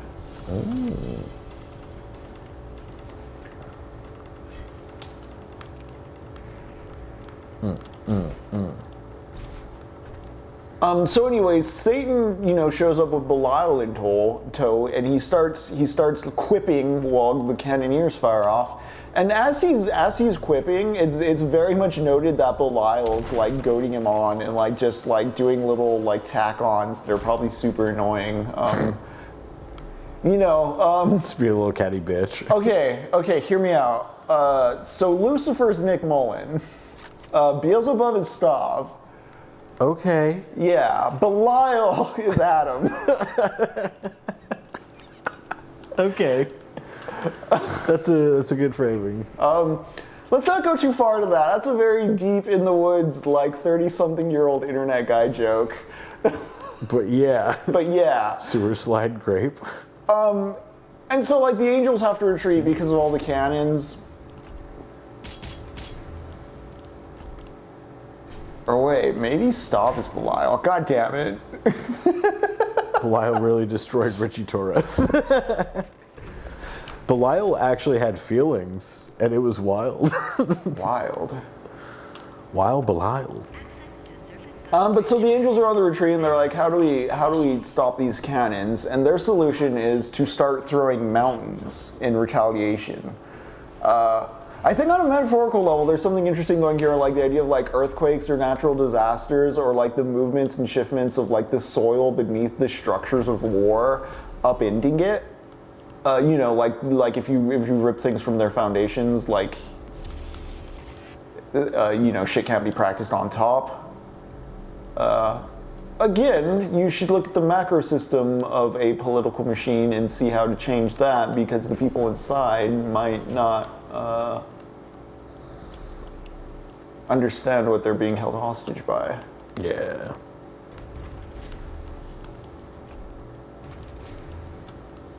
But so the angels, like, so this is the thing though, it doesn't totally stop the war. It just turns everything to a stalemate where like the earth's constantly shaking and quaking, not the earth, but like the angels are constantly throwing mountains and the demons are cannoning off, and it's just hellish. I know I'm being very kind of blunt in my descriptions of this. There's only so much time we have. Well, like, this is probably some of the least metaphorical triple entendre type stuff in the book, and the more direct warfare battle stuff. And so, like, it's very colorful and descriptive and worth reading alone. Like, there's not, like, I'm not having to pull out, like, a big theology thing on y'all. It's literally like, yeah, there's a battle happening for, like, a lot of pages, but, like, trust me, the prose describing the battle is really cool. But this all comes to a standstill, and then day 2 ends. And for any of you who know anything about Christianity, can you guess what happens on the 3rd day? Oh, our favorite guy comes back. The zombie comes back. I'll get to that in a moment. Let's figure out, I guess if I drop down that hole, it looks like there's a challenge. Oh, but it's locked. What am I doing? Did I miss a key? Hallelujah. Again, we've been talking about Lord of the Rings. As you know, on the 3rd day, Gandalf rides in with reinforcements. Hell yeah. Praise Gandalf. Inshallah, he will save us.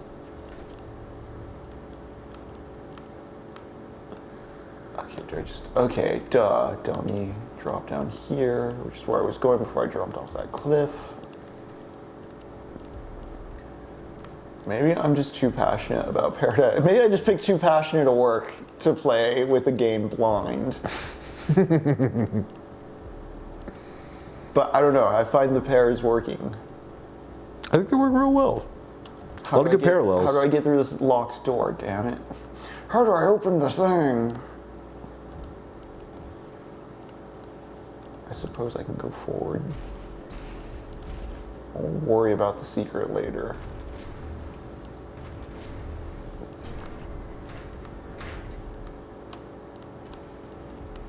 You know, a lot of this is so descriptive, so much that I kind of just want to say book 7, I'm going to spoil it right now. After Raphael gets done telling this tale, Adam's like shown to be very curious. That's kind of like his character trait. He's always like thirsting for knowledge and questing. Like, you know, man is a curious invention of God.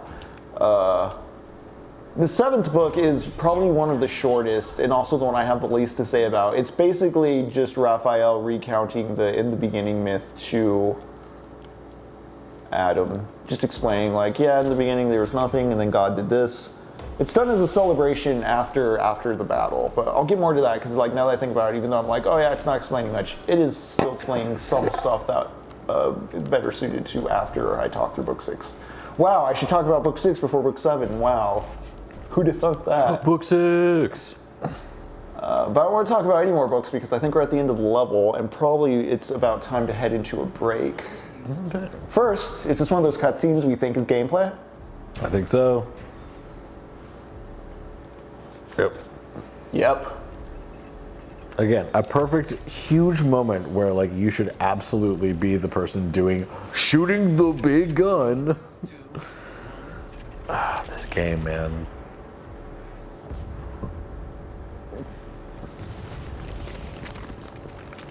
That was cool.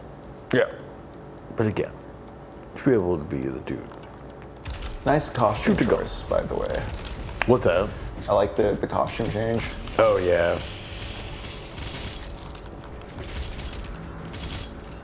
You gotta have it. You gotta have classic Doom guy. Again, I don't want a Doomslayer action figure. I want a Doom Marine action figure. That's the toy box. That's the lunch pail I want. Yeah, classic Doom. Sick.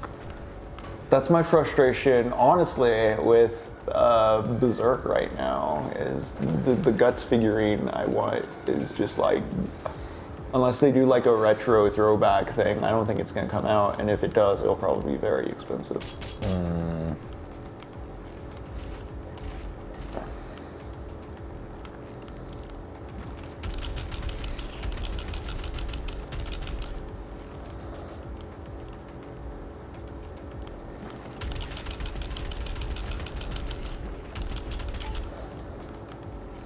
Basically the Black Swordsman one,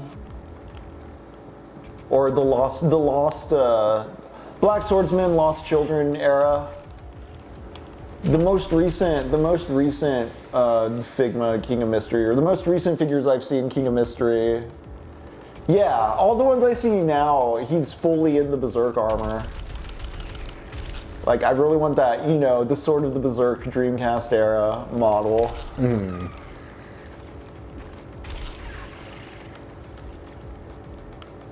These are awful.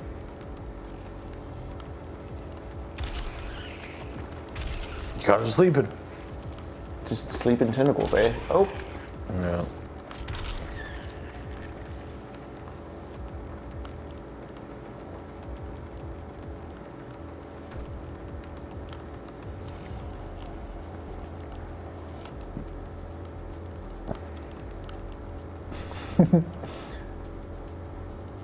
All right, what are we doing? You know what, let's just get to it. On the 3rd day, Jesus rises. To eat the flesh of the living. No, to kick ass. To kick ass for the Lord. Jesus, okay, so you know how I keep talking about how Milton uses the law of lore to justify theological stuff? So Milton has this whole bit where he's like, Jesus is like, okay, so these guys only believe in strength, not reason, so it's not reasonable to even try to reason with them. I'm going the pure strength route. Yeah. So Milton's just basically writing in his own fanfic as to why, in this instance, Jesus kicks ass physically instead of just being like all forgiveness and love. Okay. You know, Jesus rolls up his sleeves. He's like, "Welp, it's time to get it done." Yep. And he rides out in a chariot, shooting lightning and thunder and fire, and it's a golden chariot with its own cherubs. It's a complete inverse of like the throne Lucifer was riding in on. It is a war vessel, so you have war god Jesus just riding out onto the plain, and very much like Gandalf, you know, just with blinding light and all that, he casts all the demons back, and he drives them literally off like the edge of heaven into the maw of Tartarus. Nice. Because he's the son of God, King of Mystery. Like, don't you understand? He needs to aura farm. He has to farm that aura. Okay, there's a secret over there, and that's where the objective is. I've been running in circles because I've been talking about Jesus, praise he. Jesus. So him and Jesus. But yeah, so he goes out and he casts them all away. And the thing is, there's the armies of Lucifer were so large. Remember, Lucifer took a third of heaven's population with him. How do I get up to this spot? I'm sure there's a jump of some kind. That's wild that a third of heaven didn't like management. Right. It's Like- actually, that's at least worth doing a little post-event evaluation of the workplace culture. Yeah, like a third, dude. Like, And you know what started this? The dude promoted his son. Like, nepotism is the fucking. yeah. Again, there's a very like Coen Bros ass movie to be made of all this. Dude. That reminds me of something. I'll have to chat with you later about a project I want to work on. Okay, we will chat off stream. But that's pretty great. And so the armies of Lucifer were so large that it takes 9 days for them to all fall from heaven to hell. Damn. Yeah, and as they're falling, there's like Milton makes note that like chaos sees this, like chaos in the void, which is what they're all falling through to get to hell, and gets pissed just because it's like, dude, you've been blasting music for 9 days. Like, can you turn it down? Like, shit. Fuck, dude. Come Fuck, on. man, come on. You have to sleep sometime too, right? Right, yeah, exactly. And they do. Which is what book 7 is about, because the end of the war is where book 6 ends.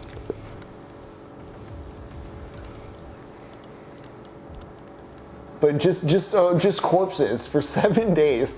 Just like corpses of angels. Jesus. Former angels. They're all smoldering and on fire, and they're just like shouting. Where do angels go when they die? They go to hell. God, this is so confusing. They don't die, is the thing. Like, if they fuck up, they go to hell, yeah.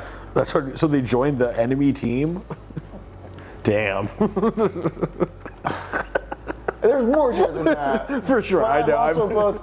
I'm both like, I don't want to get into the weeds here just because I don't know, but also like, that's not the aspect. Like, but like, Yeah, I'm it's not sure the there's thing a to go Bible down. tuber we could find who would just be able to explain all of this to us in great detail. We'd love that. I am also trying to, like, in approaching it this way, highlight how much, like, there's fun or interesting shit in there, not just because it's, like, old or something you should revere for being, like, biblical, you know what I mean? Yeah. Again, a lot of the way the story works is, like, it's not that, like, Satan is, like, evil because he's Satan, it's because he embodies evil, like, he's a psychological profile of badness. Like, he's a coherent character in that way. And a lot of what the poem's doing is that with multiple characters. Like, they are like working psychological embodiments of like these values. Yeah, like and concepts. Concepts, yeah. Yeah.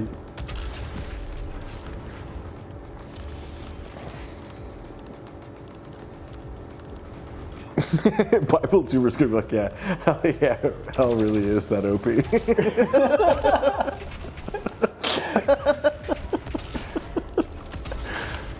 Like, damn, man. Warrior. Then what are we doing if we're all just gonna end up in hell no matter what we do? I guess we party. Well, that's the thing. Like they get into heaven free of charge. Like they don't have to go through life on Earth or anything. Like they're just when they're made, they're just there in heaven. So like, why they don't need to worry about going to hell or anything unless they want to betray God. Right? Like it's just like they just reset. Oh, they're just respawning. So. Yeah. Here we go. This does want me to go to book 7 because in book 7, the war's over. A third of heaven's been lost, and there's a great battle, and they're all recovering from that shit now.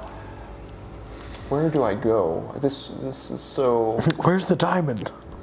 Show me diamond. There's like extra jumps I got. I didn't even like. Did I like stumble? Okay. Oh, You found the I'm in a weird, unintuitive area. You're How looking did for I the get critical here? path It's and you like, found I'm the like in a deep secret. Yeah, because I saw this crack earlier, and I just figured I wasn't gonna get back here. But now I'm like, oh, did I miss and work backwards, or did I go the right way and I'm intentionally supposed to back? Anyways, I'm gonna drop so down confused. and keep going. Yeah. We did it, Reddit. We did it. We found the thing. All right.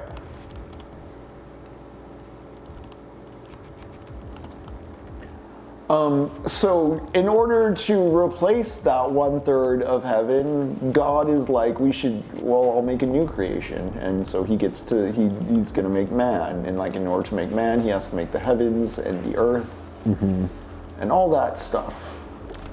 And that's what book 7's going through. And it kind of like, again, highlights some stuff. I don't want to say I like spoiled it or anything like that, but this is explained further than what was already explained earlier in the text. How like, oh yeah, so like God's gonna create Earth, and then on Earth he's gonna place Adam and Eve. Adam and Eve are gonna like tend to the garden and make it spread, and eventually like the garden spreads across all of Earth. Earth ascends to like a similar heavenly realm, and man joins God in like unison with harmony in the universe forever after. Everybody's happy. That's the plan. Yeah. That's what we're hoping happens. And so he creates all that stuff, the angels celebrate, and then Raphael's like, all right, man, like you got to quit asking me questions. But Adam is still curious, and there's more of that in book 8, which we'll get to next session. For now, where do I, okay. Post-break, I'll look at my notes and get more into specifics on book 7, but that's the general like gist and outline of it. Nice. Again, not a lot like happens like on like a plot level. It sounds like I'm calling it, I may be selling it short, but like it is also just like the creation myth told by John Milton in a way that's like, unless I'm directly citing his prose, it's not worth me like bastardizing it because you know the cliches, you know the greatest hits of it. Yeah. It is also, get what? Where am I supposed to be jumping? I don't know, actually. Or do I think I just climb up actually. Yeah, I think you just climb up there. Yeah. Keep in mind too, like, so, you know, the fall's been recounted, the actual war in heaven, the whole... No, I go that way. Okay. These flashback chapters have been recounting stuff that, you know, is in the Bible, but, like, it's the 1600s. People don't have the Bible to just, like, Google verses and passages and stuff, so Yeah. Milton's kind of compiling stuff here for people.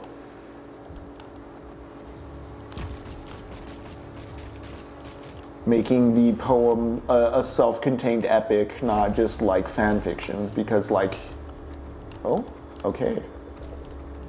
All right. Like, yeah, I will even cheekily like refer to it as biblical fan fiction, but keep in mind, like, fan fiction like does need the source as reference for you to kind of get what it's saying, and here he's making it more of a whole epic poem. It is a more self-contained mythological containment of like the biblical stuff.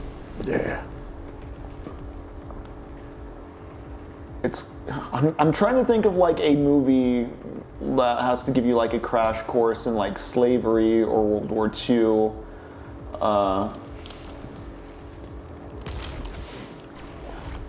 I'm just trying to think of like a cinematic analog for this kind of self-containment. Hellraiser 2 comes to mind, which we watched. Hellraiser 2 does contain within it all the story of Hellraiser 1. Chicken Run. Chicken Run. Does Chicken Run contain the recounting of the Bible in it?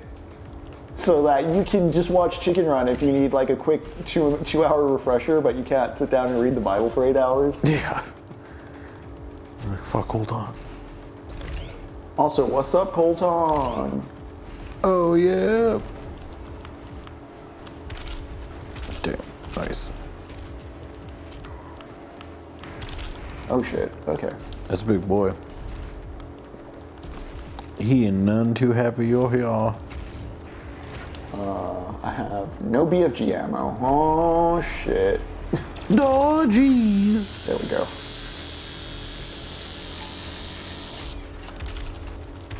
Oh, come on. Yep. Alright. I've been out of the rhythm for too long. I got a chainsaw, dude. Yep.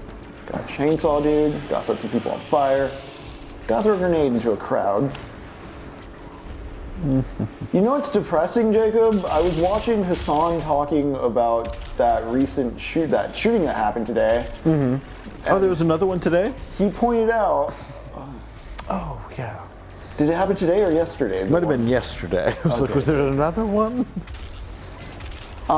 Anyways, I was watching a Hassan recap of it, and he pointed out, like, that's how he found out the school year was inaugurated. I was like, oh yeah, me too. It is kind of a grim thing to think, like, back to school, quite literally synonymous with shooting.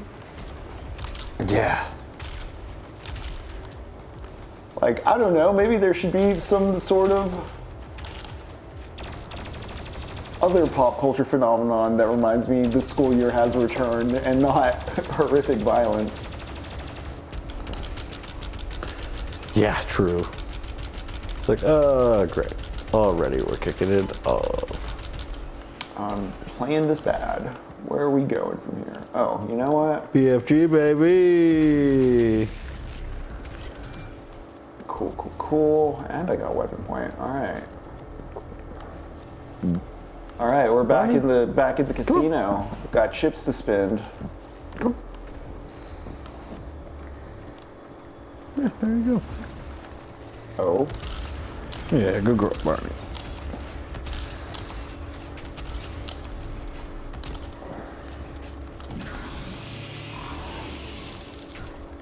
My current ranking of Doom games, okay. Doom 2. If we're going with id only, like we're not counting WADs or any of the extra shit we've been playing, just like actual like numbered Doom games. Doom 2, then Doom 1, then Doom 2016, then Doom 3. I'm not sure where I'd place this one yet. It's honestly been such a wild rubber bandy experience of like love-hate that I need to take the thing in whole because I'm very judgmental from moment to moment on it, but then in reflection I'm kind of like, oh, that bit was cool. Yeah. Like, wait a second. I'm just utterly confused by the over-design of this. Like, the thing that I find interesting, I guess, is about this one, and it's the most corporate Doom. Like, I know Doom 3 was already, like, by that point, it was a big company, and, like, they do turn out, like, AAA, like, high-powered PC, games that demand high PC power. Yeah. You need a strong computer to run the newest id game, usually. That's true with Dark Ages.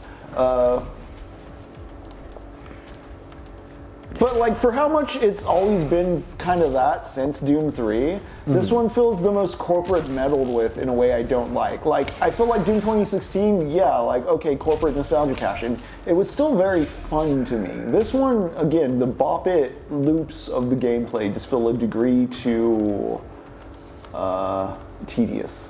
Yeah. I am liking the space fortress stuff. Where am I jumping to? Jacob, of the Doom games you've played, how would you rank them? Man, I think I would definitely agree with you. Doom 2.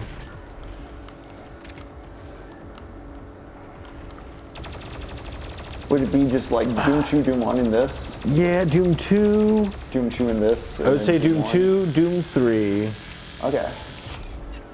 Oh yeah, you have played Doom 3. I honestly really like Eternal, but like it's... I'd probably put it last as of right now. I haven't played 2016 yet, so I don't know. I started playing it, but I haven't played it full the way through, so I don't know how it would rank. But yeah, I think for the first three, it would be Doom 2, Doom 3, and then probably Doom 1. And then this guy. Oh, what am I doing? Nope.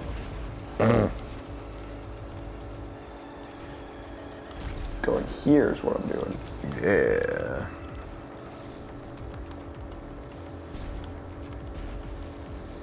No. Nope. Oh, there's a climbing wall.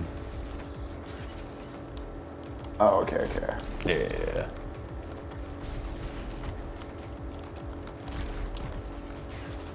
You got a toddler climb your way.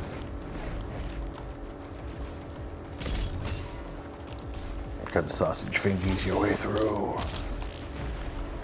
But honestly, Doom 2, WADs included Doom 2, Doom 2, Doom 2, Doom 2, Doom 2. Yeah, Doom 2. Like Just it's the malleability of everything that's been done with that game, beyond the explicit use of it as a like story vehicle thing. yeah, it's honestly been some of the funnest games playing this summer. Yeah, Aliens Eradication, I gotta shout that one out. Augur Zenith, UAC Ultra. We started Ev Eternity, but didn't get all the way, didn't get too far into it because we wanted to face our sins and play Doom Eternal. Yeah, fair. King Mystery would rank Doom 2, Doom 64, Doom 1, Eternal 2016, and Doom 3. Interesting. Honestly though, everyone should play Aliens Eradication. It's a really good WAD. Yeah.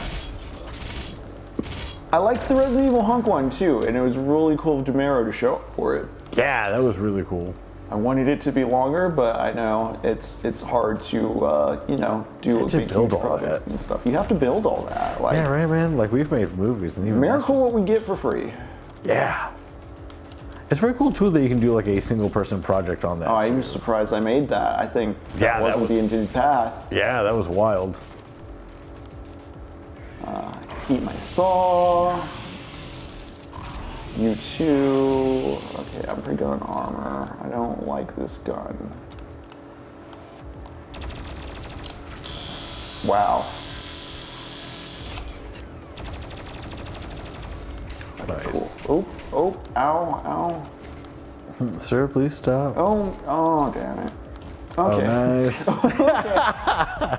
Cool. All right. Maybe it felt like that was more of an intentional design in the combat arena, shit like that. Yeah, right. Like this Yeah. moment, they're like, all right, if you need to get away, you have a moment. No, this level's been good. This level's been the best. Yeah. Even with the on-rails bits that we're giving a shit for. Although it is interesting, there was a part in Dante's Inferno the other day where I thought it was a cutscene, but you were playing and you got to keep walking, and I was like, this is actually really cool, and kind of like Kojima-like almost. Yeah. You're like riding the back of a giant into the city of Dis, all while like Dante's monologuing to himself, and you're like in complete control the whole time. Damn. That game has some interesting flourishes. It's clearly like, I think its biggest sin is that it is a decade late. It would have been a really good PS2 game, but like, I mean, that's part of the design too, is it is just basically cribbing a bunch of PS2 game ideas and like turning it into a shiny enough package on the PS3. Yeah. Like, it's just not as sophisticated as some like the top character action games that are coming out at the time, but it's not bad. I like it more than God of War. Yeah. The original God of War. Yeah. Captain Coulter, are you getting the remake of Snake? I don't think so.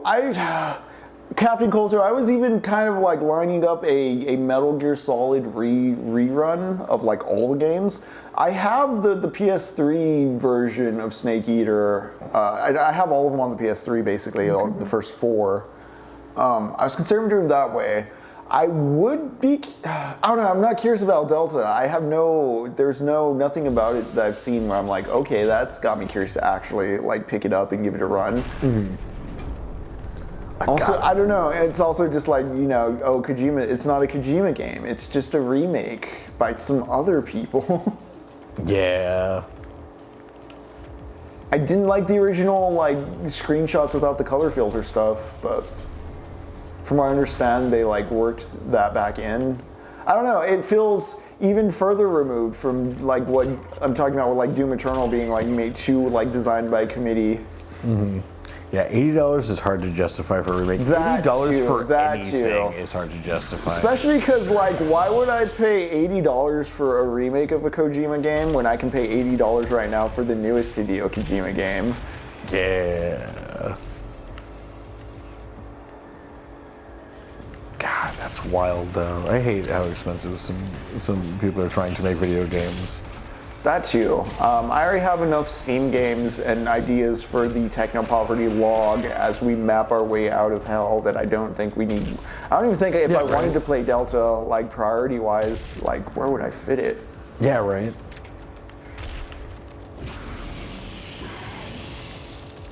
Maybe when it's $5. I was lamenting on a prior session that I'm barely playing Doom Eternal now, and I paid full MSRP for this game. Mm-hmm. And there are so many Steam sales and internet flyers I saw for Doom Eternal now on sale now, Game of the Year edition, all DLC, $20.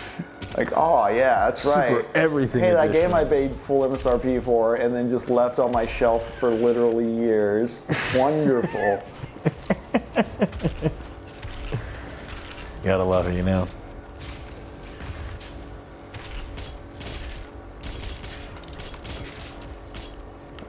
No, I'm not playing smart. Not playing smart. Gotta take your shield out, buddy. There we go.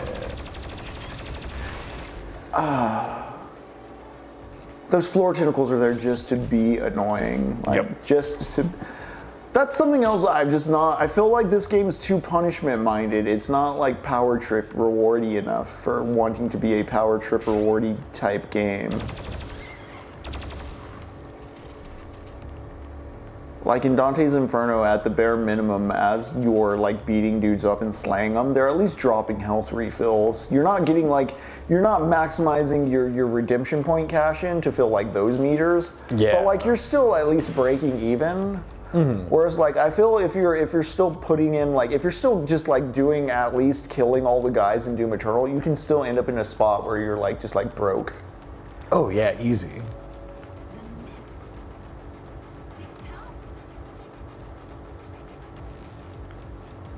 All right.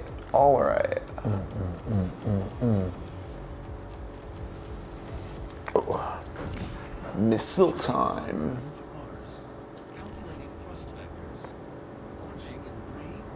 I'll calculate your thrust vectors, you know what I'm saying?